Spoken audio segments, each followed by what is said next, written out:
बच्चों अब देखते हैं हम नेक्स्ट थ्योरम। नेक्स्ट थ्योरम कौन सी है हमारे बच्चों?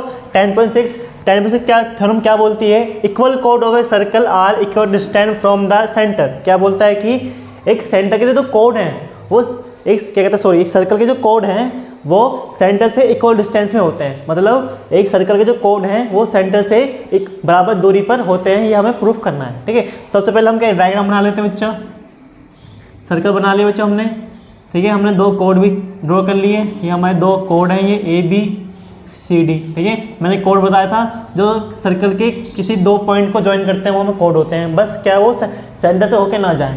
ठीक है, B से सेंटर पे O ले लिया हमने। ठीक है, अब बोला है कि जो कोड है उनकी दूरी सेंटर से क्या होनी चाहिए? बराबर होनी चाहिए। तो मैंने यहाँ पे सेंटर से मैंने दूरी लिखी। ठीक है, सेंटर वो है, यहाँ से दूरी, तो मैं इसको यहाँ पे M बोल देता हूँ, यहाँ पे N लिख देता हूँ। ठीक है, तो कहने का मतलब है कि ये जो दूरी है, ठीक है, ये दूरी और ये दोनों दूरी बराबर होनी चाहिए, ये डिस्टेंस इक्वल होना चाहिए। ठीक है, तो कहने का मतलब मुझे MO और NO ये हमें क्या करना है? इक्वल करना है, बराबर करना है। ठीक है, मैं इसको यहाँ पे AO को ज्वाइन कर देता हूँ और CO को भी ज्वाइन कर देता हूँ। ठीक है बच्चा, अब देखते हैं, आपको पता क्वेश्चन समझ में आ गया होगा। ठीक है, अब चलते हैं इसमें सॉल्यूशन में। सबसे लिखें गिवन में बच्चे क्या लिखोगे आप? गिवन में हम लिखेंगे बच्चा, गिवन में हमें क्या दे रखा है? ठीक है बच्चा, गिवन में हमें दे रखा है कि ये जो कोड है AB बराबर CD, ये दोनों बराबर हैं क्योंकि ये कोड ऑफ ये सर्कल ऑफ कोड है। ठीक है, उसके बाद प्रूफ करते हैं। प्रूफ में क्या लिखोगे बच्चा? प्रूफ में लिखोगे कि हमें MO बराबर NO ये दोनों बराबर करना है, ये दो साइड क्या करनी है? बराबर करनी है। ठीक है, जब जाके पता लगेगा कि दूरी बराबर है। ठीक है, अब उसके बाद आते हैं प्रूफ में। अब इसको हम करके सॉल्व प्रूफ करेंगे। ठीक है, अब प्रूफ के दो कैसे करते हैं देखिए। अब देखो मैंने बताया था कि कोड है, कोड पे ये सेंटर से ही लाइन जा रही है। देखो बच्चों, ये जो लाइन है सेंटर से होकर जा रही है। ठीक है, तो मैंने थ्योरम पढ़ाई थी 10.3, उसमें क्या था? जब भी कोई लाइन हम सेंटर से कोड पे ड्रॉ करते हैं तो वो क्या होती है? परपेंडिकुलर होती है। ठीक है, परपेंडिकुलर भी होती है और वो क्या करती है? कोड को दो भाग में डिवाइड कर देती है, मतलब कोड को बाइसेक्ट कर देती है, समद्वि भाजित कर देती है। ठीक है, तो कहने का मतलब ये है कि अब ये जो लाइन है यहाँ पे क्या बना रही है? परपेंडिकुलर ड्रॉ करेंगे यहाँ पे। ठीक है, तो कहने का मतलब है कि MO परपेंडिकुलर है किस पे? AB पे। ठीक है, और ON भी परपेंडिकुलर है, ये जो लाइन परपेंडिकुलर है किस पे? CD पे। इसमें डायग्राम में देखते रहना बच्चों। ठीक है, अब ये परपेंडिकुलर है तो ये कोड को क्या करेगी? दो भागों में डिवाइड कर सकती है। तो मैं कह सकता हूँ कि जो AM बराबर AB BM और CN बराबर DN। ठीक है, ये दोनों क्या होंगे? बराबर हो जाएंगे। तो मैं लिख सकता क्या, मैं इसमें क्या लिख सकता हूँ कि जो ये AM है बच्चा, यहाँ से ये जो AM है वो किसके बराबर होगा? AB का हाफ तो है ये AM, जो ये AM है यहाँ से यहाँ तक, ये क्या है? AB का हाफ है। तो मैं इसको AM बराबर कह सकता हूँ 1/2 AB। जो ये AM है ये AB का हाफ है, 1/2 मतलब हाफ। ठीक है, ऐसे यहाँ से मैं कह सकता हूँ कि जो CN है वो CD का हाफ है, जो CN है बच्चा वो CD का हाफ है। यहाँ से मैं निकल गया। अब इसमें रीजन लिखना पड़ेगा। रीजन क्यों लिखेंगे? क्या रीजन लिखेंगे हम? रीजन लिखेंगे कि perpendicular from the centre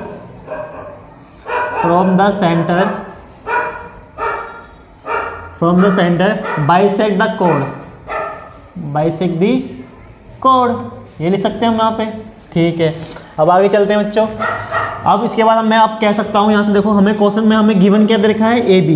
AB बराबर किसके बराबर? AB किसके बराबर है? CD के बराबर है। ठीक है, अगर AB CD के बराबर है तो इसका हाफ भी तो आपस में बराबर होंगे। ठीक है, मतलब अगर कोई चीज़ आपस में बराबर है, जैसे मैं लिख लूँ कि एक लाइन 5 सेंटीमीटर है, दूसरी लाइन भी 5 सेंटीमीटर है। ठीक है, तो 5 का आधा क्या होता है? 2.5, इसका भी आधा क्या होगा? 2.5। इसका मतलब जो इसका जो हाफ होगा वो भी दोनों आपस में क्या होंगे? इक्वल होंगे। ठीक है, जनरल सी बात है। तो मैं कह सकता हूँ कि जो AB का हाफ होगा, इस AB और CD दोनों बराबर है तो इन दोनों के हाफ भी आपस में क्या होंगे? इक्वल होंगे। तो AB का हाफ क्या निकला है? AB का हाफ क्या था? AM। अभी हमने यहाँ पर प्रूफ किया हमने। CD का हाफ क्या था? CD का हाफ क्या था बच्चों? CD यहाँ पे लिखा नहीं मैंने। हाँ, इसका CD, इसमें CN किसका हाफ है? CN जो हाफ है किसका? CN हाफ है किसका? CD का। तो मैं लिख सकता हूँ कि तो AB का हाफ क्या है? AM और CD का हाफ क्या है? CN। ठीक है, तो ये भी दोनों आपस में क्या होंगे? बराबर होंगे। यहाँ पे रीजन क्या लिखोगे? यहाँ से इक्वेशन, ये जो इक्वेशन फर्स्ट और सेकंड थी ना, इसके from equation first and second से निकली है बच्चों। ठीक है, जब क्या कहते हैं, जब दो चीज़ बराबर है तो उनके हाफ भी आपस में क्या होंगे, बराबर होंगे। ठीक है, अब आगे देखते हैं। ठीक है, हमने यहाँ से ये निकाल लिया, ये दोनों बराबर होते हैं। ठीक है, आप यहाँ बच्चों क्या करोगे, ये दो ट्रायंगल ले लोगे आप। देखो एक ट्रायंगल दिख रहा है AMO और CNO, ये दो ट्रायंगल लोगे, इन दोनों को क्या करोगे, कॉन्ग्रुएंट करोगे। ठीक है, एक ट्रायंगल लिया हमने AMO एंड ट्रायंगल CNO, ये दोनों हमने ट्रायंगल लिए। अब कॉन्ग्रुएंट करेंगे, कॉन्ग्रुएंट करने के लिए हमें 3 चीज़ चाहिए। तो कौन कौन से होंगे भाई, सबसे पहले देखोगे, एक तो देखो ये AM-CN इसी के पार्ट हैं, तो मैं AM बराबर CN लिख सकता हूँ। ठीक है, और क्या लिख सकता हूँ, देखो AO और CO ये भी आपस में क्या होंगे, इक्वल होंगे। क्यों, क्योंकि ये क्या है, रेडियस हैं। ठीक है, ये क्या है, रेडियस ऑफ सर्कल है। ठीक है, रेडियस ऑफ सर्कल हैं, ये रेडियस ऑफ सर्कल है। ठीक है बेटा, और क्या हो सकती है इसमें, अब देखोगे तुम, ये जो ये एंगल है, तो ये 90 है ना, जो क्योंकि जो लाइन होती है ये क्या करती है, कोड पे परपेंडिकुलर होती है, तो 90 डिग्री बनाएगी, परपेंडिकुलर है तो मैं लिख सकता हूँ कि एंगल OMA, एंगल OMA बराबर एंगल कौन सा है, हाँ ONC। ठीक है, ये दोनों क्या है, 90 डिग्री है। ठीक है, अभी 90 डिग्री है तो ये क्या हो गया, अब दोनों कॉन्ग्रुएंट हो गए। अब अभी कौन से रूल से कॉन्ग्रुएंट हुआ है बच्चा, बताओ कौन सा रूल लगेगा इसमें। देखो एक ये परपेंडिकुलर है, 90 डिग्री है, 90 डिग्री के सामने वाले हमने साइड ली है, तो इसमें रूल लगेगा कौन सा, RHS वाला। ठीक है, राइट हैंड साइड वाला। ठीक है, मतलब कौन सा, RHS वाला रूल लगेगा इसमें। ठीक है, राइट हाइपोटेनियस साइड। ठीक है, कौन सी, राइट हाइपोटेनियस साइड वाला क्या रूल लग जाएगा। ठीक है, अब इसे ये दोनों क्या होंगे, कॉन्ग्रुएंट होंगे। तो मैं लिख सकता हूँ कि ट्रायंगल ये जो है ट्रायंगल AMO कॉन्ग्रुएंट है किसके, ट्रायंगल CNO के। ठीक है, अब ये दोनों ट्रायंगल क्या हो गए, कॉन्ग्रुएंट हो गए। जब ये दोनों कॉन्ग्रुएंट होंगे तो इनके कॉरस्पॉन्डिंग पार्ट भी क्या होंगे, इक्वल होंगे। तो इसके कॉरस्पॉन्डिंग, ये अभी MO और NO ये दोनों क्या है, इसके कॉरस्पॉन्डिंग पार्ट हैं, बचे हुए पार्ट है, तो ये भी क्या होंगे, इक्वल होंगे। किससे, हम कह सकते हैं किससे, हम कहेंगे MO बराबर ON, ये भी बराबर होंगे बाय CBCT से होंगे। ठीक है, जब दो ट्रायंगल कॉन्ग्रुएंट हो कर देते हैं तो उसके बचे हुए पार्ट भी क्या होते हैं, इक्वल होते हैं बच्चों। ठीक है, आई होप बच्चों आपको ये थ्योरम समझ में आई होंगी। ठीक है, तो आप इसका स्क्रीनशॉट ले लीजिए। फिर अब देखते हैं इसका नेक्स्ट थ्योरम देखते हैं। आइए बच्चों, अब देखते हैं हमारी नेक्स्ट थ्योरम हमारी 10.7 थ्योरम है हमारी। ये क्या है बच्चा, ये बिल्कुल सेम 10.6 के क्या है, अपोजिट है। ठीक है, तो देखो सेम वही डायग्राम बनेगा, बस उसके अपोजिट बोला है। ठीक है, तो बोला है कि कोड equal distance from the centre of a circle are equal to length. ठीक है, क्या बोला है कि वही सेम डायग्राम बनाता हूँ, मैं आपको दिखाता हूँ। सर्कल है, सर्कल में क्या है, सर्कल के जो दो कोड हैं। ठीक है, सर्कल में सेम वही दो जो कोड हैं दोनों। ठीक है, वो सेंटर से समान दूरी पर हैं।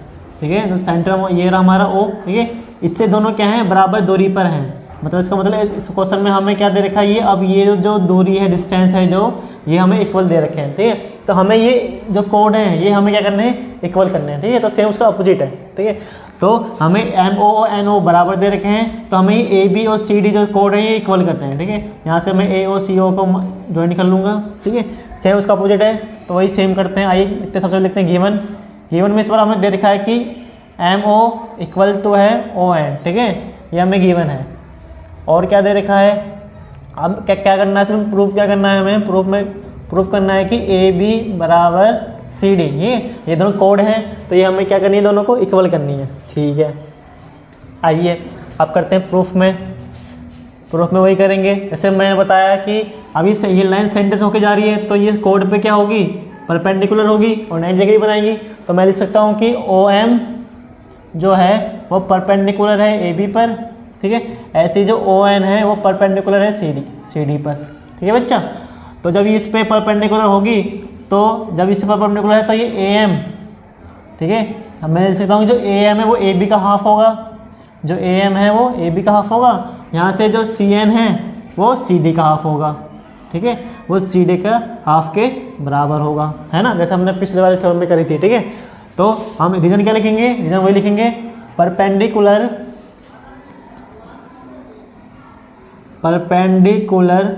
From the